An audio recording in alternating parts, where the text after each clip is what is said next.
you come to the right. To keep our relatives safe. We are right when we're going to on top of the road.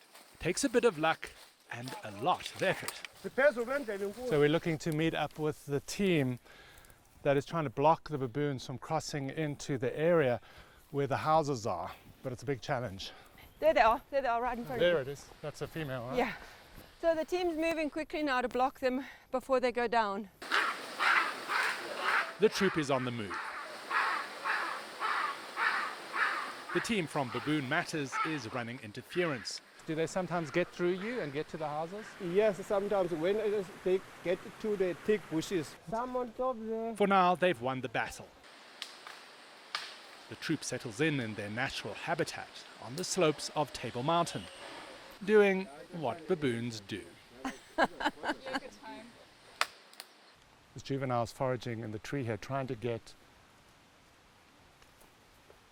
at some ants. And the thing is, just if it could get into the human areas and get just some waste, it would be like a day's nutrition. So for them, it's a case of, do they spend the whole day foraging, or if they get down into human-occupied areas below, if they get just half a loaf of white bread, it means they can take the rest of the day off. So if I said to you, David, do 10 minutes of work, and then you've got the rest of the day off. And these primates are a handful. Okay, come.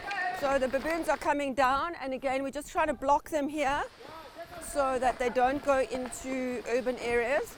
For these highly intelligent animals, even an electric fence does little. Across the continent, they're often considered pests, forced into local extinction on the margins of most urban landscapes, causing consternation and conflict with their human neighbors.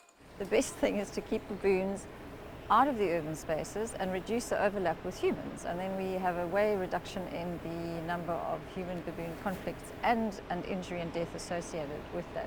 They've learned to open motor cars. Baboon specialist Esme Beamish says baboon populations in Cape Town were under threat 20 years ago. They've roamed the spectacular Cape Peninsula for well over 1 million years. For centuries, our urban spaces squeezed them out of the best foraging land. With careful management and separation, the baboons began to thrive again. Come, guys. But human-induced deaths are up again, as a fierce debate rages over individual animal rights on one side and species conservation on the other. Some people love baboons, some people hate baboons. So your neighbour might feed a baboon, even if it's inadvertent, and the neighbour will go and shoot the baboon. This is where the baboon problem is. To winemaker David van Niekerk, baboons are more than just a nuisance. There are no more natural predators for the baboons.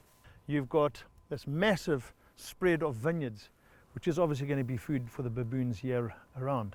It's everything that we've worked for, and we take a whole year to work for a bunch of grapes. All of my crop is precious, and now I've got to compete against the baboons. In Cape Town, they've debated paintball guns, flashbangs, fences, and even hunting to keep baboons out. Discussions. When we're old and retired one day, they'll still be discussing it, and the baboons will still be stealing the grapes. I mean, it is completely crazy, because if you think about it logically, we all want the same thing. People have got different ideas of how to go about it. Scientists believe that if Cape Town can get it right, then both our species, humans and our primate cousins, will be far better off. David Mackenzie, CNN, Cape Town.